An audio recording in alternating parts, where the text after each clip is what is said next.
Hello students,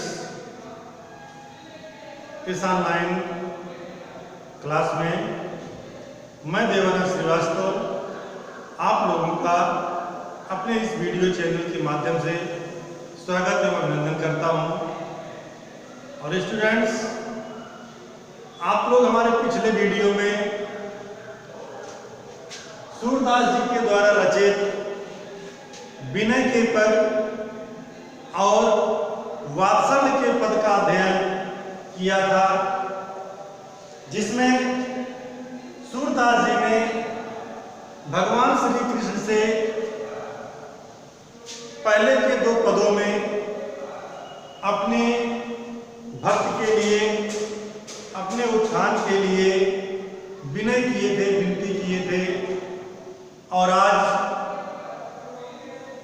आपको उनके वात्सल्य के पद के पश्चात भ्रमर गीत शीर्षक से संबंधित पदों का अध्ययन करना है। और यह भ्रमर गीत सूरदास जी ने श्रीमद् भागवत गीता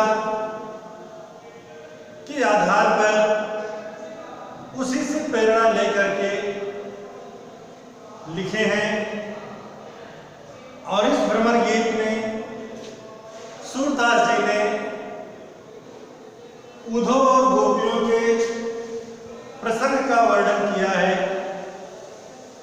कि जिसमें उद्धव और गोपियों के वार्तालाप का वर्णन किया गया है। एक निराकार ब्रह्म का उपासक, ब्रह्म ज्ञानी, जिसे अपने ब्रह्म ज्ञान पर अभिमान है, और दूसरा श्री कृष्ण के साकार रूप के भक्त, जो उनके प्रेम में लीन है, उनके प्रेम को ही अपने जीवन की एक मजबूत आधार मानते हैं। उसी प्रेम के सहारे में श्री कृष्ण को प्राप्त करने की अभिलाषा अपने मन में रखते हैं। तो आज आप लोगों को इसी भ्रमर गीत के पदों की व्याख्या पढ़ने को मिलेगी, जिसमें देखिए सबसे पहले भगवान श्री कृष्ण उद्धव जी के सामने गोकुल में बिताए हुए अपने दिनों की बात बताते हैं, और ये भी बताते हैं कि जब हम लोग गोकुल गांव में रहते थे, तो उस गोकुल गांव में रहते समय हम लोगों ने किस प्रकार का जीवन जिया है, और वहां की यादें इस मथुरा में आने के बाद भी हमारे हृदय से कभी विस्मृत नहीं हो रही हैं। तो किस प्रकार से उद्धव जी के सामने अपने बीते हुए दिनों की बातें भगवान श्री कृष्ण कर रहे हैं। तो पहले पद में देखिए कि उद्धव मोहि ब्रज बिसरत नाही, हंस सुता की सुंदर कगरी और कुंजन की छाही।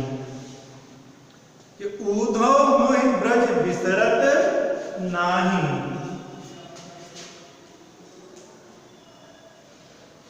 बिसरत, बिसरत माने होता भूलना।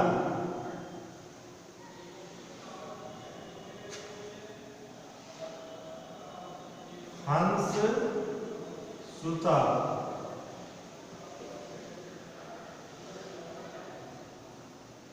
यमुना नदी, कगरी,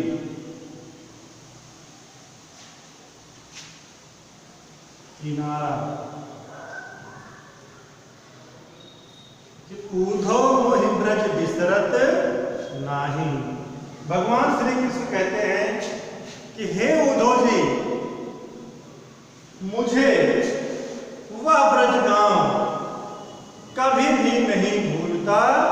है कि मुझे वह ब्रज गांव कभी भी नहीं भूलता है। और हंस सुता की सुंदर कगरी, हंस सुता यमुना नदी का वह सुंदर किनारा, कि हंस सुता की सुंदर कगरी, यमुना नदी का वह सुंदर किनारा अरु कुंजन की छाही, और वहां के कुंजों की छाया एक पल के लिए भी हमसे नहीं भूलती है। वह सुरभि वह बच्छ दोहिनी खरिक दुहावन जाही, कि वह सुरभि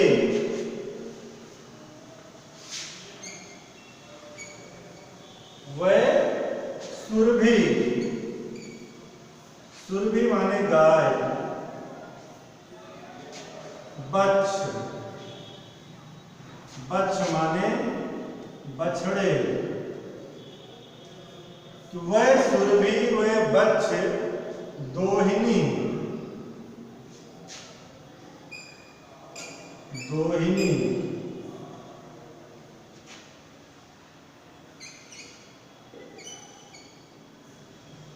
दूध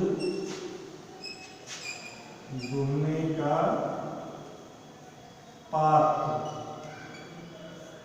तो वह सुरभि वह बच्छ दोहिनी खरिक, खरिक माने गौशाला,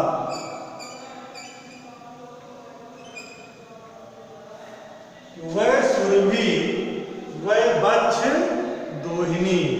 भगवान श्री कृष्ण ने उद्धव से कहा कि हे उद्धव जी, मुझे वह ब्रज गांव एक पल के लिए भी नहीं भूलता है, न तो उस यमुना नदी का सुंदर किनारा हमें भूलता है, न वहां के कुंजों की शीतल छाया हमें भूलती है, न तो हमें उस ब्रज गांव की गाय भूलती है, न उन गायों के बछड़े भूलते हैं, न तो गाय दुहने का वह पात्र भूलता है, न तो वह गौशाला भूलती है जहां पर हम गाय दुहने जाया करते थे।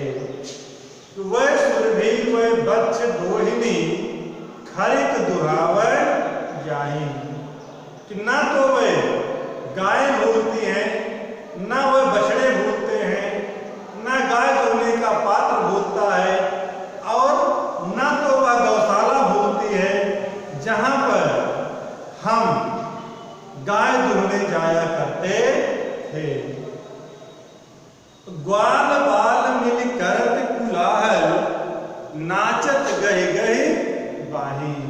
और जब हम लोग उस गोकुल गांव में रहते थे तो ग्वाल बाल मिल करत कुलाहल, कि हम सभी ग्वाल बाल आपस में मिलकर खूब कोलाहल करते थे। गाल बाल मिलकर कुलाहल, कि हम सभी ग्वाल बाल वहां आपस में मिलजुल कर खूब कोलाहल करते थे। और नाचत गही गही बाही, और एक दूसरे की बाहों को पकड़ करके हम खूब नाचते थे। तो नाचत गही गही बाही, और हम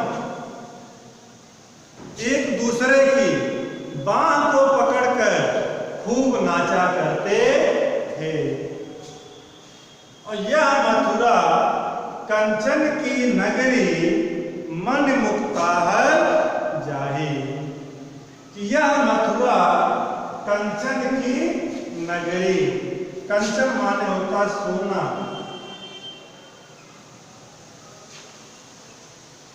कि हे उद्धव जी, भले ही यह मथुरा सोने की नगरी है और मन मुक्ताहल जाही, जहां पर मणियों और मुक्ताहल मोतियों की कोई भी कमी नहीं है। यह मथुरा कंचन की नगरी मन मुक्ताहल जाही, भले ही यह मथुरा सोने नगरी है जहां पर मणियों और मोतियों की कोई कमी नहीं है। फिर भी जब वही सूरत आवती वा सुख की जे उमगत तन नाही, लेकिन जब वही सूरत आवती वा सुख की, कि भले ही आपकी इस मथुरा में हमें मणियों मोतियों की कोई कमी नहीं है, लेकिन फिर भी जब हमें उस सुख की याद आती है जो सुख हमें गोकुल गांव में मिला करता था, तो जब हमें उस सुख की याद आती है तो जी उमगत, तो हमारा हृदय उमड़ने लगता है, तन नाही, और ऐसा लगता है कि मेरे शरीर में प्राण ही नहीं है। कि जब इस सूरत आवती वा सुख की जी उमगत तन नाही, कि जब हमें उस सुख की याद आती है तो हमारा हृदय उमड़ने लगता है, और तब लगता है कि हमारे शरीर में प्राण ही नहीं है। और आगे क्या कह रहे हैं श्री कृष्ण कि अनगन भांति करी बहु लीला जसमति नंद निवाही।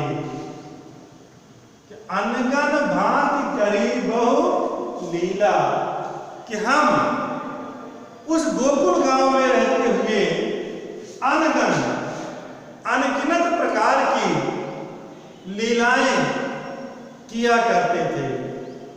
कि उस गोकुल गांव में रहते हुए हम अनगिनत प्रकार की बहुत सी लीलाएं किया करते थे, लेकिन जसुदा नंद निवाही, लेकिन मेरी उन सभी लीलाओं को माता यशोदा और नंद जी भली भांति निभा लेते थे।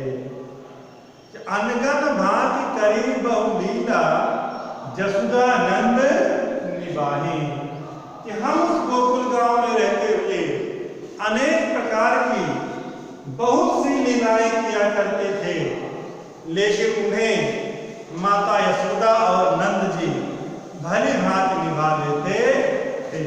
मेरी द्वारा की गई लीलाओं से कभी ये लोग परेशान नहीं होते थे। सूरदास प्रभु रहे मौन हुए, यह कही कही पछताहे। सूरदास जी कहते हैं कि भगवान श्री कृष्ण उद्धव जी से यह कह करके पछताने लगते हैं और मौन हो जाते हैं। श्री कृष्ण उद्धव जी से यह कहते कहते पछताने लगते हैं और अंत में मौन हो जाते। देखिए, इसके बाद जब भगवान श्री कृष्ण ने उद्धव जी से गोकुल गांव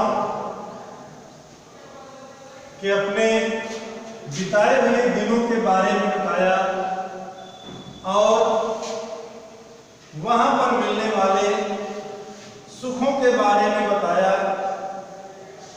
तो उसके पश्चात गोपियों से अपने प्रेम का वर्णन भी उन्होंने किया और ये बताया कि किस प्रकार से हमारा और गोपियों का प्रेम रहा था, और वह गोपियां आज भी हमसे उतना ही प्रेम करती हैं। तो उद्धव जी ने कहा कि मैं एक ब्रह्म ज्ञानी हूं, मेरे अंदर इतना अधिक ब्रह्म ज्ञान है कि अगर मैं एक बार उन गोपियों से मिल जाऊं तो उन्हें मैं निराकार ब्रह्म की उपासना का ऐसा ब्रह्म ज्ञान दूंगा कि वह तुम्हें भूल जाएंगी और अपने शेष जीवन को वह उस निराकार ब्रह्म की उपासना करके, उस निराकार ब्रह्म की आराधना करके व्यतीत करेंगी और अपने जीवन को वह सफल बनाएंगी। तो भगवान श्री कृष्ण को लगा कि उद्धव जी के मन में ब्रह्म ज्ञान का अहंकार आ गया है। इस कारण से उन्होंने उद्धव जी को गोकुल गांव भेजने का निर्णय लिया कि उद्धव जी को एक बार गोकुल से सामना करा दिया जाए तो इनके ब्रह्म ज्ञान का सारा अभिमान दूर हो जाएगा और इन्हें प्रेम की शिक्षा भी मिल जाएगी। गोपियों के माध्यम से किस प्रकार से भगवान श्री कृष्ण उद्धव जी को प्रेम की शिक्षा दे रहे हैं, इसका वर्णन सूरदास जी ने बड़े मार्मिक ढंग से किया है। तो अब आपको जो अगला पद पढ़ने को मिल रहा है, इसमें उद्धव जी पहुंच गए गोकुल गांव में और जब गोपियों से इनका सामना होता है तो किस प्रकार से जब इन्होंने गोपियों से उद्धव जी ने संदेश दिया कि तुम लोग जिस श्री कृष्ण को अपना आराध्य मान रही हो, जिस कृष्ण को अपना भगवान मान रही हो, उसकी आराधना छोड़ो। मैं एक ब्रह्म ज्ञानी हूं, तुम्हें ज्ञान की बातें बताने आया हूं और तुम लोग योग साधना के पथ पर चलो, निराकार ब्रह्म को अपने भीतर महसूस करो, देखो तुम्हारा जीवन सफल हो जाएगा। तो गोपियां किस प्रकार से उद्धव जी को बता रही हैं अपने उन दिनों के बारे में जब श्री कृष्ण उनके साथ थे और आज की तुलना वो कर रही हैं कि जब कृष्ण उनके साथ नहीं है तब में और अब में क्या अंतर उनको लग रहा है, उसी का वर्णन गोपियां कर रहे हैं उद्धव जी से कि बिन गोपाल बैरिन भय कुंजे तब वह लता लगत अति शीतल अब भय विषम ज्वाल के कुंजे। गोपियां कहती हैं कि हे उद्धव जी, बिन गोपाल बैरिन भय कुंजे, कि बिना गोपाल के, बिना भगवान श्री कृष्ण के इस गोकुल गांव की सभी कुंजें हमारी बैरिन हो गई हैं, हमारी शत्रु हो गई हैं। कि बिन गोपाल बैरिन भय कुंजें, कि हे उद्धव जी, बिना भगवान श्री कृष्ण के यहाँ की सभी कुंजें हमारे शत्रु बन गई हैं, क्योंकि तब वह लता लगत तन शीतल अब भय विषम ज्वाल की कुंजें। कि जब भगवान श्री कृष्ण हमारे साथ हुआ करते थे तब जो लताएं हमारे शरीर को शीतल लगती थी, अब भय विषम ज्वाल की कुंजें। अब जबकि श्री कृष्ण से हमारा बिछोह हो गया है, श्री कृष्ण हमसे दूर चले गए हैं, तो अब वही लताएं हमारे लिए विषम भयंकर ज्वालाओं का समूह बन गई हैं। कुंजे माने समूह।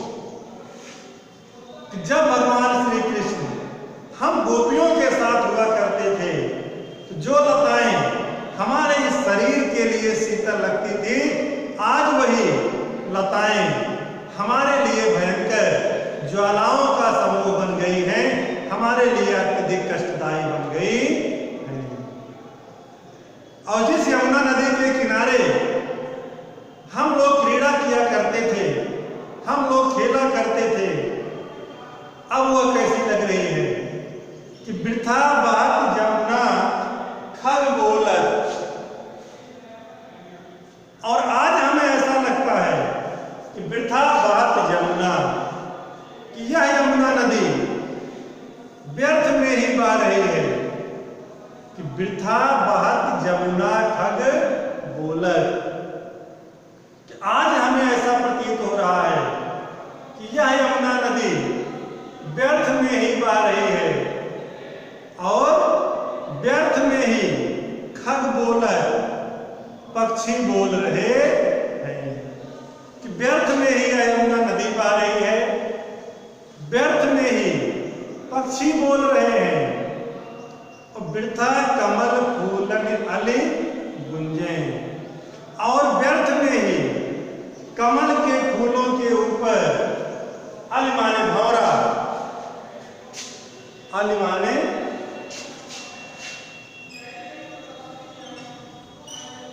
माने भंवरा, और वृथा, वृथा माने व्यर्थ, कि वृथा बहत जमुना, ऐसा लगता है यमुना नदी व्यर्थ में बह रही है, व्यर्थ में ही पक्षी बोल रहे हैं और व्यर्थ में ही कमल के फूलों के ऊपर भंवरे गुंजार कर रहे हैं। कि व्यर्थ में ही कमल के फूलों के ऊपर भंवरे गुंजार कर रहे हैं। पवन पान घन सार सजीवन, दधि सुत किरण भानु भय भुंजे। पवन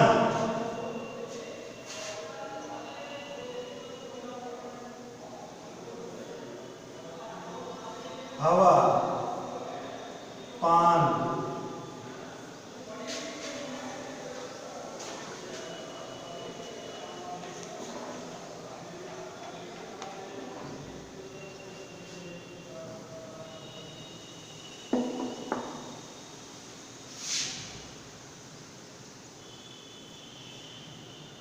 जल और पवन पान घन सार,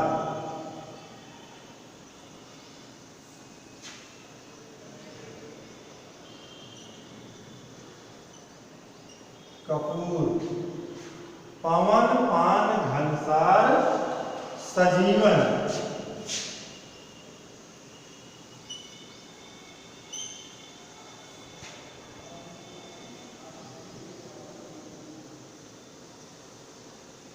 बादल, पवन पान घनसार सजीवन, दधि सुत किरण भानु भय भुंजे। कि पवन पान घनसार सजीवन, कि हे उद्धव जी, आज हमारे लिए पवन, वायु, जल, कपूर, बादल और दधिसुत किरण, दधिसुत चंद्रमा, दधिसुत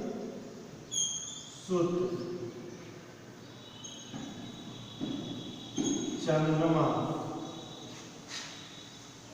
पवन पान घनसार सजीवन, दधिसुत किरण, कि आज हमारे लिए वायु, जल, कपूर, बादल और चंद्रमा की किरणें जो कि शीतलतादायक होती हैं, कि आज हमारे लिए वायु, जल, कपूर, बादल और चंद्रमा की किरणें जो ये सभी शीतलतादायक हैं, आज वह हमारे लिए भानु की, भानु माने सूर्य, कि भानु सूर्य की किरणों के समान भुंजें, भुंजें, जलाने वाली,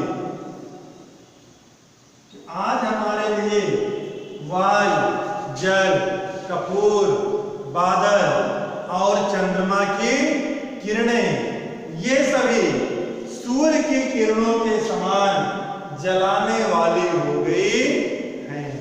कि जितनी भी शीतलतादायक चीजें हैं वह सभी आज हमारे लिए श्री कृष्ण के वियोग के कारण हमें कष्ट देने वाली हो गई हैं, दुख देने वाली हो गई।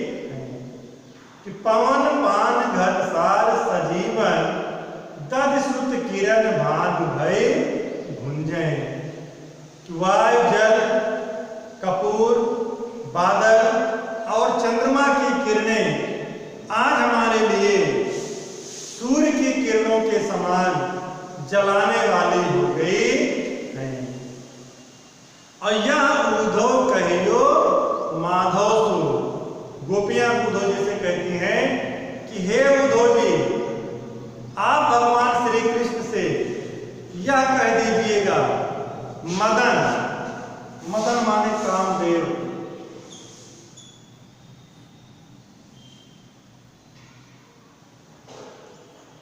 कि हे उद्धव जी, आप भगवान श्री कृष्ण से कह दीजिएगा कि कामदेव ने उनकी अनुपस्थिति में हमें मार करके लुंज बना दिया है, अपंग बना दिया है।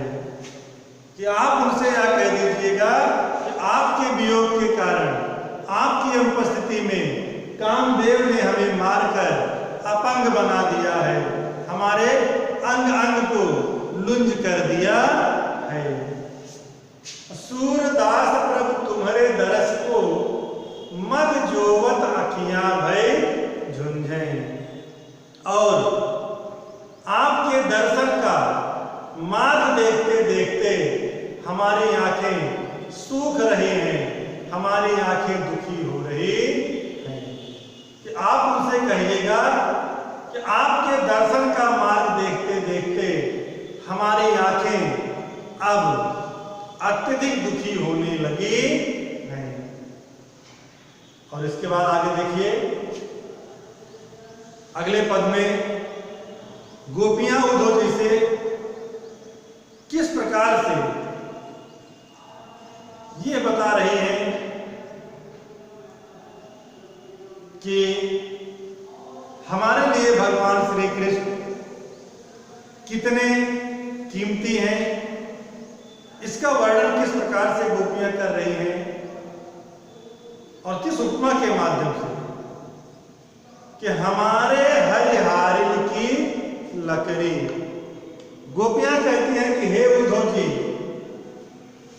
हमारे श्री कृष्ण हम गोपियों के लिए हारिल पक्षी की उस लकड़ी के समान हैं जिसे वह कभी अपने आप से अलग नहीं होने देता है। कि हमारे हारिल की लकड़ी, कि हे उद्धव जी, हम गोपियों के लिए हमारे भगवान श्री कृष्ण उसी प्रकार से हैं, उसी प्रकार से हैं जिस प्रकार से हारिल पक्षी की लकड़ी होती है। जैसे हारिल पक्षी अपनी लकड़ी को कभी अपने से अलग नहीं होने देता है, उसी प्रकार से हम गोपियां अपने उस श्री कृष्ण को कभी अपने आप से अलग नहीं होने देंगी। और मन क्रम वचन नंद नंदन उर यह दृढ़ कर पकड़ी। कि मन क्रम वचन हमने अपने मन से, कर्म से और वचन से उस नंद नंदन भगवान श्री कृष्ण को अपने हृदय में दृढ़ता पूर्वक पकड़ करके बैठा लिया है, बसा लिया है। कि हमने उस नंद नंदन श्री कृष्ण को अपने मन, वचन और कर्म से दृढ़ता पूर्वक अपने इस हृदय में बसा लिया है। तो इसलिए अब हम उस श्री कृष्ण को अपने हृदय से अलग नहीं कर सकती। जागत सोवत स्वप्न दिवस निशि कान कान जठरी। और हे उद्धव जी, हम सभी गोपियां जागत सोवत, जागते सोते निस दिन रात कान कान कृष्ण कृष्ण जठरी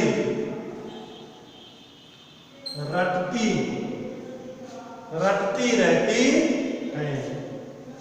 कि हे उद्धव जी, हम सभी गोपियां जागते सोते दिन रात सदैव कृष्ण कृष्ण ही रटती रहती हैं। और इसीलिए सुनत जोग लागत है ऐसो जो कभी चकरी। आपका यह सुनत जोग, इसीलिए आपका यह योग का संदेश हमें सुनने में उसी प्रकार से लगता है जैसे कड़वी, माने कड़वी, ककरी। ककरी माने ककड़ी, कि हे उद्धव जी, इसी कारण से आपका यह योग संदेश हमें सुनने में उसी प्रकार से लग रहा है जैसे कि कड़वी ककड़ी का स्वाद लगता है। जैसे कड़वी ककड़ी खाने में तीखी लगती है, अच्छी नहीं लगती, मधुर नहीं लगती है, उसी प्रकार से आपका यह योग का संदेश भी हमें सुनने में मधुर नहीं लग रहा है। कि हम गोपियां जागते सोते दिन रात श्री कृष्ण कृष्ण रटती रहती हैं। इसी कारण से आपका यह योग का संदेश हमें सुनने में वैसा ही लग रहा है जैसा कड़वी ककड़ी लगती है। सूत तो व्याधि हमको ले आए, देखी सुनी न करी। व्याधि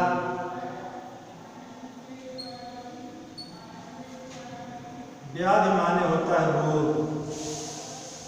कि हे उद्धव जी, आप हम गोपियों के लिए एक ऐसी व्याधि लेकर आए हैं, एक ऐसा रोग लेकर के आए हैं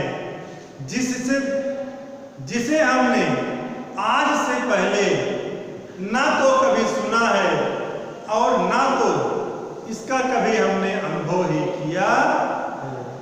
कि हे उद्धव जी, आप हम गोपियों के लिए एक ऐसा योग का संदेश लेकर आए हैं जो हमारे लिए एक ऐसे रोग के समान है जिसे इससे पहले हमने ना तो सुना है और ना तो कभी इसका हमने अनुभव ही किया है।